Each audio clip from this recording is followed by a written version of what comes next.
কি কিছু বলতেছো না যে? কি বলবো? তোমার যা ইচ্ছা তাই বলো।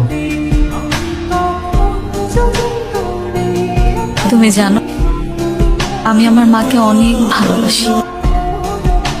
কতদিন মাকে দেখি না। ফজলপুরের এক লোক আমার মাকে 30 বছর ধরে আটকে রেখেছে। কি বলতেছো? এই ফজলপুরে কার এত সাহস আছে যে তোমার মাকে আটকায় রাখে? চলো আমার সাথে, তোমার মাকে ছাড়াই আনি। তার আর দরকার হবে না হয়তো। আজকে 30 বছর পূর্ণ হলো, মা এমনিতেই ছাড়া পাবে। কিন্তু কিন্তু কিন্তু কি? মা ছাড়া পেলে আমি মার সাথে 700 সাগর আর 1300 নদীর